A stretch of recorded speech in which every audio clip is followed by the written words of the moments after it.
Joe, thank you for that fantastic presentation. Ladies and gentlemen, two speakers, you hear the passion. That's what this is all about. I would like to introduce our next speaker. In addition to Tom's distinguished accomplishments, he is an economist, author, and retirement expert.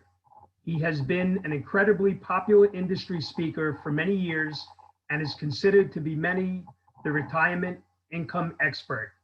As a former vice president at New York Life, a retired lieutenant colonel, and economist, Tom has delivered over 5,000 seminars on his signature paychecks and playchecks retirement approach, helping baby boomers and seniors retire the optimal way.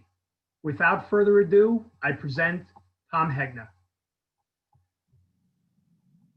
Hey, thank you very much for inviting me today. I'm glad to be here with Van and Joe. It's going to be hopefully a great meeting. I'm going to really focus on questions and handling objections. If you've heard me speak before, I say this is no longer a knowledge business. You give me an iPad, the internet, 15 minutes, I can figure out anything I need to figure out. This is now a words business. It's a language business. It's a questions business, and it's a stories business. You want to increase your production? Work on your words, work on your language, ask more questions and tell more stories. And that's what we're going to do today. So let me ask you, why are questions so important? Well, asking questions helps avoid arguments. Now, I don't know if you've ever had an argument with a client, but I can tell you this, it doesn't end well. And why did it happen? It happened because you expressed an opinion very strong over here, and they have an opinion very strong over here. Well, guess what? Your opinion really doesn't matter. So don't give them your opinions. Ask them what they're thinking. Ask the questions about them. Asking questions helps you avoid talking too much. I was a manager too, and I take new agents out on appointments, and I'd say, look, I ran the first 3 appointments. Now this one is yours. And you know what new agents do? But a lot of agents do this. They talk and they talk. Oh, this product does this. It does this. It slices. It dices. I want to kick them under the table, say, shut up, stop talking. Telling is not selling. Listening is selling. Asking is selling. You want to triple your production? Ask 3 times as many questions. Asking questions helps the person recognize what they really want. It crystallizes their thinking. It becomes their idea. Now, here's a little homework for you. I want you to watch Columbo. I don't know, some of you young people don't know what Columbo is, but the older people do, but I found it on Amazon Prime. So go on Amazon Prime, watch Columbo. You'll watch. He doesn't say a lot. He asks questions, and he'll come to the point and he'll go, oh, Mr. Anderson, one more thing. And that's when he's got him. He's just a master at asking questions. Asking questions helps you get to the key issues faster. It shows you respect their opinions, and when you respect their opinions, they're going to respect your opinions. So let me give you some annuity questions. Instead of start sitting down and just tell them how great your annuity is, why don't you say, hey, tell me what you know about annuities and how they work? What do you want your money to do while you're alive? What do you want your money to do for you when you die? Look, I've spoken all over the country. I've done over 5,000 live consumer seminars, and it's not at all unusual when I'm done that somebody comes up to me and says, okay, Tom, that was pretty good, but what should I do with my money? Well, I don't know this person from a hole in the ground. How can I advise them what to do on their money? But I ask those 2 questions. Sir, if you can tell me what you want your money to do while you're alive, and you can tell me what you want it to do when you die, I can help you by at least showing you some basic things that you can do. How much of your retirement do you want guaranteed? How important is guaranteed lifetime income to you? Those would be all great questions to ask before you make your presentation. What about life insurance questions? Hey, tell me what you know about life insurance and how it works. Instead of going in and trying to sell your whole life, your IUL, ask questions. It's going to make you a much better presenter. You're going to be able to focus in on what's important to them. Hey, what's your philosophy about life insurance? Where did you learn about life insurance? My daddy. Where'd your daddy work? Mass Mutual. Where'd your daddy work? Primerica. Those would be 2 totally different situations that you want to know before you go in there. Where does life insurance fit into your overall plan? Well, Dave Ramsey says I'll only need it when I'm young, and then when I'm old, I won't need it anymore. See, you want to know how they're thinking before you make your presentation. Hey, what are your thoughts around term life insurance? I love it or I hate it. What are your thoughts around cash value life insurance? I love it, I hate it. How did you determine how much life insurance you need? You called me up. You said you wanted a $250,000 term policy. How did you come up with $250,000? You want to know how they're thinking. And once you know how they're thinking, you can make a much more powerful presentation. Now, here's some really deep life insurance questions. If you knew you were going to die tomorrow, how much life insurance would you buy today? Oh, as much as I could get. Great. We can apply for that. Please issue as large as possible. If life insurance was free, how much would you want? As much as I could get. Great. We can apply for that. If you were hit by a drunk driver, for you millennials, if you were hit by a texting driver, how much would your family sue for? They wouldn't sue for $250,000. They'd sue for $5.3 million, because that's what your human life value is. And that can get you into a discussion of human life value. So I don't care how good you are. I don't care how many presentations you make. You're going to get some objections. So why do clients have objections? Well, it might be a lack of knowledge. I just don't need it. It could be a specific concern. I've heard about you. Your fees are too high. It could be a false objection. They want something else, but they won't say it. This happens all the time. And by the way, you do it all the time. You walk into Men's Warehouse looking for a new suit, or you walk into Nordstrom's rack looking for a new dress, and the salesperson comes up and says, "May I help you?" And what do you say? "No, I'm just looking." You're not just looking. You're there to look for a suit or a dress. But have you noticed the best salespeople? They keep going. They say, "Well, that's great. That's a great day to come in. We have suits on sale over here. We have shoes that would just match that dress over there." And they keep going. And that's going to be one of the techniques that I talked to you about in just a minute. It could be a perception issue. You know, I don't trust insurance companies. My daddy told me they're not safe. They may not be clear about their interests. It's just not a priority right now. So here are some techniques to handling objections. First, thank them. I mean, if they're objecting, at least they're listening. Empathize with them. Acknowledge the objection. Say, "Thank you. You know what? Before I got in this business, I said the exact same thing." Or, "Thank you. I hear that often, but may I ask why?" That's a powerful question. May I ask why? Because you want to dig deeper. I'm going to teach you that most first objections, about 95% of the first objections, are false. So when you say, "May I ask why?" now they got to think of something, and then that's when you can expose that's a false objection. If they are objecting, they don't see the value. You might see the value, but they don't see the value. So any objection, you got to say, "Let me show you why this is so important for you. Let me show you what's in it for you. Let me show you what this does for your family." It's got to be in it for them. Use disinterested third-party references and client references, okay? I say disinterested. Why? Because you have a conflict of interest with your client. If they buy, you get paid.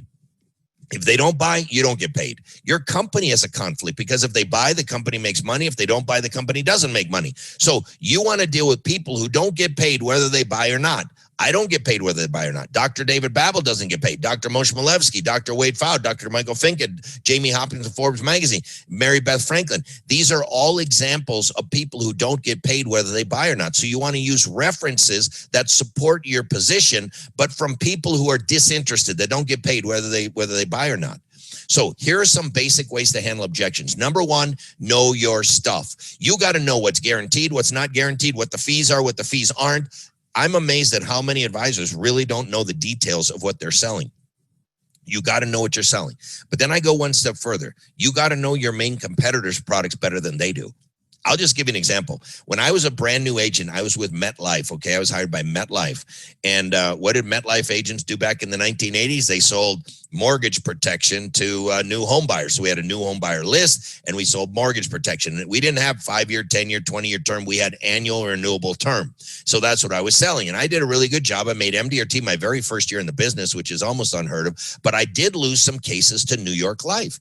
And it really frustrated me, because why am I losing these cases? So I got a hold of that policy. And by the way, I ended up working for New York Life for 15 years, but this was before that. And I got a hold of their policy, and I found that they had a lower first-year rate. Now, their 5-year rate, 10-year rate, 20-year rate was higher than Met's, but their first-year rate was lower. So once I learned that, I never lost another case to them, okay? So you got to know your stuff inside and out, and you got to know your major competitor stuff. Answer the objection in your presentation. This is the best way to handle the objection. If you're getting the same objection over and over and over, put it in your presentation. I put Susie Orman in my presentation. I put Dave Ramsey. I put Ken Fisher. I put fees. I put liquidity. I put every objection I can think of into my presentation. I answer it ahead of time. So then it's not even an objection. I already discussed that. So if you're getting the same objection over and over and over, put it in your presentation, answer it in the presentation. You can ignore the objection. That's what the salesperson did when you said, "I'm just looking." You can say, "That's okay," or "I understand, but here's why this is so important for you," and just keep going. I'm just telling you, just keep going. Say, "That's okay. I understand. I can't afford it. I understand, but here's why it's so important to your family. Here's what this is going to do for your family." Just keep going. You can defer the objection. Say, "Look, I'm coming to that in 2 slides or in 2 pages. That's a great question. I'll be there in just 2 minutes." Sometimes you got to just handle the objection, right? But if you focus on helping instead of selling, it's really not an objection. It's more like an obstacle. Like, if you're really trying to help them retire with dignity, never run out of money, protect their family, if you're just a product peddler going in to try to sell an annuity and get out of the house, yeah, then it's an objection. But if you focus on helping them solve their problems, then it's more like an obstacle. I was in the Army for 22 years, and we'd have to run some of these obstacle courses that you could not do by yourself. The wall was too high, so you had to boost somebody up there, and then you had to boost another guy up there, and then they'd pull you over. You had to work as a team. And so think of yourself as an assistant buyer, not a salesperson. You're not trying to sell them. You're trying to help them get the right solution for their problem. And if you look at yourself as an assistant buyer rather than a salesperson, you're really just helping them over the obstacle. That's all it is. Again, if they're objecting, they don't see the value. Show them the value and use those disinterested third-party references and client references. So let me go over some objections that I commonly hear to annuities. People say, why would I buy a lifetime income annuity when rates are at 50-year lows? I'm going to wait for interest rates to go up, and then I'll buy my annuities. Well, look, it's not about interest rates. And by the way, how many decades do you want to wait? I mean, interest rates are not going up. I've been one of the only economists in the world for the past 9 years that's been consistent saying interest rates are not going up. CNBC said, oh, they're going to go up now. I said, no, they're not. They're going to go up now. No, they're not. They're going to go up now. No, they're not. They're not. They're not. They're not. I'll just tell you, I don't think I have a better crystal ball than the other economists, but maybe I just read it a little better. But I use the 30-year government bond as one of my key crystal balls. And when the 30-year government bond is at 1.7%, what is the bond market, the smartest market in the world, telling me interest rates are going to do for the next few decades? Stay very, very, very low. And there are reasons. I'm not going to get into everything. You can look, I put out an economic commentary every single year. It is free. It's on YouTube. Just Google Tom Hegna economic commentary.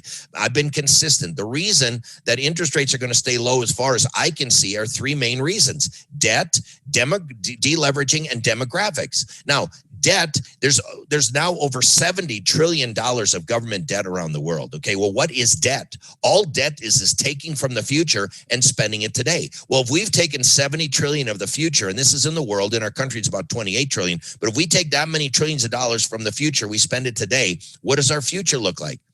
70 trillion less than what it otherwise could or what it should be. And then if you're in debt, eventually you have to get out of debt. That's called deleveraging. Well, how do governments get out of debt? They raise taxes and they cut spending. What does raising taxes and cutting spending do to an economy? It strangles the economy. It's highly deflationary. So you got this massive debt that's deflationary because we stole from our future. We got these higher taxes and lower spending that's coming. That's going to be more deflationary. And then you got demographics. We're getting old. Europe is old. Japan is very, very old. Japan sells more adult diapers than baby diapers. That's old. China will get old before they get rich. What do old people do when it comes to spending money? They don't spend any money. How much money do your grandparents spend? Nothing. That's going to be you in 30 years, okay? So you got all these major forces that are putting deflationary, not inflationary, deflationary pressures. Look, I know a lot of people think there's going to be inflation. We printed all this money. But guess what? Japan printed trillions. China printed trillions. Europe's printing trillions. India's printing trillions. How do you manage our printing versus their printing versus their printing versus, I don't know. Somebody smarter than me is going to have to figure that out. But what I'm telling you is the market is telling me interest rates are going to stay low for a very, very long time. And if you've ever seen me speak before, you know that income annuities have three parts to every check. Part one is principal. That's the orange box. Anybody can give you principal. Part number two is interest. That's the gray box. Anybody can give you interest. And part number three are those mortality or longevity credits. But look at the gray box. Notice how interest rates matter less and less and less as you get older. What matters more and more and more? The mortality and longevity credits. See, in income annuities, not an interest rate play. It's a mortality and longevity credit play. And I would tell you, these are the highest mortality and longevity credits you're ever going to see for the rest of your life. Because as medical technology gets better and better and people keep living longer and longer, guess what companies are going to have to do to their annuities? They're going to have to cut the payout rates. Not because of interest rates, but because of these mortality and longevity credits. So I would be buying and selling as many annuities as I could. It's not an interest rate play. Interest rates aren't going up. They're going to stay low for decades, likely, okay? But this is a longevity and mortality credit play. These are likely the highest mortality and longevity credits you're ever going to see for the rest of your life. Yeah, but Tom, I don't want to give up control. I don't want to touch my principal. Well, guess who runs out of money? The people who don't want to give up control. Do you know why? Because they're out of control with the risk. See, when you buy an annuity, you are not giving up control. You are gaining control over risk. You're gaining control over longevity risk because it's a guaranteed paycheck no matter how long you live. You're breathing, that check is coming every single month. It manages deflation risk because if you're getting a paycheck and we actually go into a deflationary economy, it's one of the best things to own in a deflationary economy. economy. There's no market risk. There's no withdrawal rate risk. There's no order sequence of returns risk. You take 5 key risks off the table simply by covering their basic living expenses and retirement with guaranteed lifetime income. You're going to read this in Paychecks and Playchecks. As far as giving up control of some of the funds, Dr. David Babel and Craig Merrill of Wharton argue that far from being a disadvantage, giving up some control for guaranteed income is actually a smart move. Many people get frail as they age. Their judgment becomes impaired. Think of dementia. Think of Alzheimer's. Think of how many other people have been taken advantage of, not only by strangers, but by their own families. They become vulnerable to pressure to help their children and others with their retirement funds. Many people have lost everything in cases like this. Think about Bernie Madoff. Annuities also reduce the risk of people withdraw too much or overspend. Babel and Merrill conclude, sometimes we pay a very high price for maintaining what we think is control. You are not giving up control. You're gaining control over risk. Yeah, but Tom, it's not liquid. What if I need my money? Look, liquidity is not a one-time event. Liquidity is a lifetime event. When you buy more lifetime income, you're increasing your lifetime liquidity. Also, at no time have I ever said put all of your money in annuity. Just enough to cover your basic living expenses. For most people, 20 to 40% of their retirement portfolio should be an annuity. The rest of the money can be liquid for emergencies. Yeah, but Tom, I've heard about you. Your fees are too high. Look, most annuities are not even fee products. Your clients don't know that. They think all annuities have fees. A single premium immediate annuity is not a fee product. It's a spread product. If you're guaranteed $1,000 a month for the rest of your life, that's exactly what will hit your bank account every month for the rest of your life. A deferred income annuity is not a fee product. If you're guaranteed $1,000 a month for the rest of your life, that's exactly what you're going to get. A fixed annuity is not a fee product. A fixed indexed annuity is not a fee product. There's really only 2 types of annuities that have fees, variable annuities and some income riders on index annuities. But that doesn't mean they're bad. It means you have to weigh out what is the fee versus what is the guarantee. Remember, the only reason there's a fee in any annuity is because it got guarantees that stocks and bonds and mutual funds and ETFs do not have. Look, right before the market crashed in late February or whenever it crashed, so this would have been early February or late January, I put out a video. You can find it. It's on YouTube. Just Google why every investor needs an annuity now. Why every investor needs an annuity now. And I said, look, if there's ever been a time in your life where you want to put some protection on that portfolio, that time is right now. And I said, anybody who's comparing the fees of a variable annuity to the fees of a mutual fund or an ETF, that's apples to oranges. Those products don't have guarantees that are in the annuity. And then I tell people I own 11 annuities. I don't sell annuities. I don't care if people buy them. The research shows you should. I own 11 of them. If these were bad products, if these were stupid products, I would own exactly 0 of them. So let me explain why I own 11 annuities. First of all, I own 3 variable annuities. Now, those are the bad ones with the high fees. Why would I do that? Well, I pretty much announced to people that I'm retiring next year. I'll still do virtual meetings. I might do some big industry meetings, but I'm certainly not doing 200 days a year on the road like I did for the last 30 years. So let me ask you a question. If I have enough money right now to retire for the rest of my life, what is the stupidest thing I could do? Lose my money. That's the stupidest thing. Can you imagine? I work, I save, I invest for 60 years, and then right before I retire, the market takes a dump and stays down for 15 or 20 years. That would be the stupidest thing I could do. See, I don't think I'm any different than any of your clients that have some money. You know what I want to do with my money? I want to make as much as I can make. If I can make 10%, 20%, 30%, I want to make as much as I can make. But just as important, no, for me, more important, I don't want to lose what I've already got. Well, guess what? Vanguard can't do that for me. Fidelity can't do that for me. Mr. Ken Fisher can't do that for me. That's what a variable annuity can do for me. And just so you know, last year there were hundreds of variable annuity sub-accounts that were up over 20 and 30% after fees. Well, you know what? That's great for me. If I can earn that type of return in a bull market and then when the market crashes, I'm protected, I'm fine with that, okay?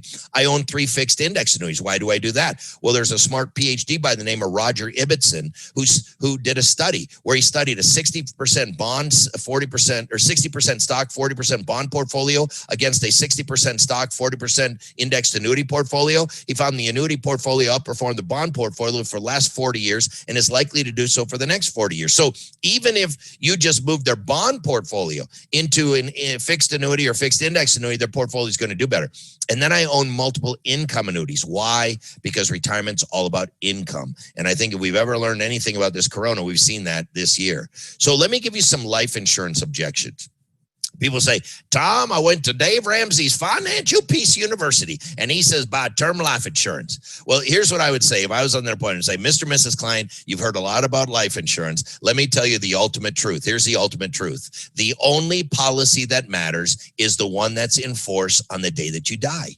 See, it doesn't matter if it's term life, whole life, variable life, index life. The only policy that matters is the one that's in force on the day that you die. Would you agree with me? They say yes. And then I say, here's a fact. Less than 2% of term policies are ever in force on the day that you die. Now, that doesn't mean term is bad. What that means is term should never be your only policy. Term is there for supplemental coverage, for extra coverage. When the kids are little, when the bills are high, when the paycheck is small, you use term life insurance to supplement. But if term is your only policy, you're going to die with zero life insurance in force over 98% of the time. Tom, I want a $100,000 term policy. Look, term is cheap for a reason. They're supposed to buy a bunch of it. You're supposed to sell a bunch of it. Don't ever illustrate term under $1 million. You might sell it under $1 million, but don't ever illustrate it under $1 million. You say this, we sell term in units, 1 million, 2 million, 5 million. How many units would you like? Maybe I can squeeze a half a unit on the underwriter. I don't like to do it. We sell term in units, 1 million, 2 million, 5 million. How many units would you like? I want to buy term and invest the difference. No, they don't. They want to buy term and spend the difference, or buy term and lose the difference. See, if they are honestly buy term and invest the difference people, that's when you show them universal life. Because what is universal life? Buy term and invest the difference. Now, you can invest the difference in a fixed interest account. You can invest it in funds, separate accounts. That's variable life. Or you can invest it in an index type. That's IUL, Index Universal Life. But here's the deal. Every one of those universal life policies has a term insurance component and some type of investment component. But here's the difference. If you buy term on your own and invest the difference on your own, all your term premiums are gone. You might as well just flush them down the toilet. But if you do it inside a universal life policy, all of your term costs count towards the cost base of that policy. So if you ever sell the policy, cash out the policy, transfer the policy, you're going to have tax advantage term life insurance inside a universal life that you do not if you just buy term and invest the difference on your own. I have life insurance at work. Well, great. Pull out the policy. You know what it says? It says group supplemental life. Do you know what supplemental means? It means in addition to your own personal policy. I mean, do you know anybody who's ever quit, got fired, got laid off, or retired? Like anybody? Yeah, they don't have that coverage anymore. And if they had a health emergency or something, they can't buy a coverage anymore. So group life insurance, the stuff you get at work, besides it's too small. It's like $200,000. You need $5.3 million. It's nowhere near enough coverage, number one. And number two, it should be supplemental only. I don't believe in life insurance. Look, I think Tony Gordon of MDRT handles this the best. He said, you don't have to believe in it. Like, it's not a religion or anything, okay? All life insurance is a risk transfer vehicle. You are transferring the risk from a family who would be devastated by that loss to an insurance company that's financially able to handle that loss. They got thousands of people paying premiums. If somebody dies, they expect that.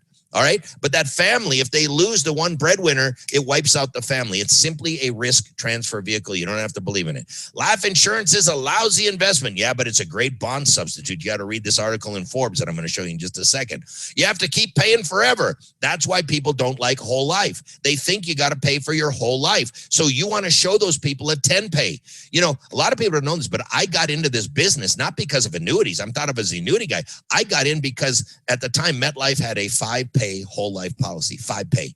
I was a buy term and invest the difference guy. And when I saw that, I said, why would anybody buy term insurance when I could buy this? He goes, I don't sell much term insurance. I said, you get paid to sell this stuff? He said, I get paid really well to sell this stuff. I said, I could sell that stuff. You show a 10-pay to your biggest term believers, they're going to buy 10-pay whole life. You show 10-pay, I'm just telling you, most people don't even know it exists. I need to talk to my spouse or my brother-in-law or my attorney or my accountant. This one's on you. See, before you make a presentation, you got to determine who's the decision maker. Are you going to need to talk to an attorney, an accountant, your spouse, and don't make the presentation until all the decision makers are there. I don't need life insurance. Of course you don't need it. You can't buy any insurance when you need it. You know when you need auto insurance? When you just cause a 5-car pileup on the freeway? You try calling State Farm. Oh, State Farm, I'm so glad you answered the phone. I need to get some car insurance. I just caused a 5-car pileup. I don't have any insurance. They won't sell it to you. You know when you need homeowners insurance? When your house is on fire. You try calling Allstate. Hey, Allstate, I got some mayhem going on here. I don't have any insurance. I need some. My house is on fire. They won't sell it to you. You can't buy any insurance when you need it. You're young. You're healthy. You can afford it. This is exactly when you buy life insurance. You have to die to win. You know that's not true. Think of all the tax-free income that you can have, and that message is going to be so much more important now that we're spending all this money, we're printing all this money. Tax-free income in retirement is going to be so important. I won't need life insurance when I'm older. This is the biggest Dave Ramsey lie of all. He says you only need term insurance when you're young, and then when you're old, you're rich, you won't need it anymore. You know how you can prove this wrong? Guess who buys the biggest policies? Old rich people buy the biggest policies. If that was true, old rich people wouldn't buy any insurance. Everybody needs life insurance for their entire life. It allows you to spend your money. See, you're supposed to spend your money. You're not supposed to leave any money to your kids. You're supposed to spend all your money. You're supposed to leave them life insurance, because you can do that for pennies on the dollar. So look, I hope this was helpful for you today. Just a couple tips. Number one, I'd encourage you to sign up for my newsletter. It's free. You go to tomhegna.com, just click on sign up for the newsletter. I'd encourage you to sign up for my YouTube channel. That is free as well. But my number one most important, my most popular newsletter was this one. Why Ken Fisher really loves annuities, and you should too. I'm not going to tell you what's in there. You can look it up. It's online. I was named last year by the American College as one of the 11 thought leaders in retirement planning in the entire world. They said sign up for his newsletter. Well, little did I know that Forbes magazine signed up for my newsletter. So my second most popular newsletter was this one. The 60-40 portfolio is dead. Long live life insurance and annuities. Well, this is all about how the bond side of the portfolio is dead, and that you should use life insurance for younger people or annuities for older people as a bond substitute. And anyway, the day after this came out, I get a call from Forbes. They said, Tom, we love that. Can we put it in the magazine? What do you think I said? Yeah, but just spell my name right. And they did. So you can Google Tom Hegna Forbes life insurance, and you'll get a great article that talks about life insurance as a bond substitute. It's not a stock substitute, but it's a great bond substitute. If you go to my website, you're going to find I got books, I got audiobooks, I got DVDs, I got white papers, I got my slides. I think I got the best slides in the industry. I've got online training and coaching.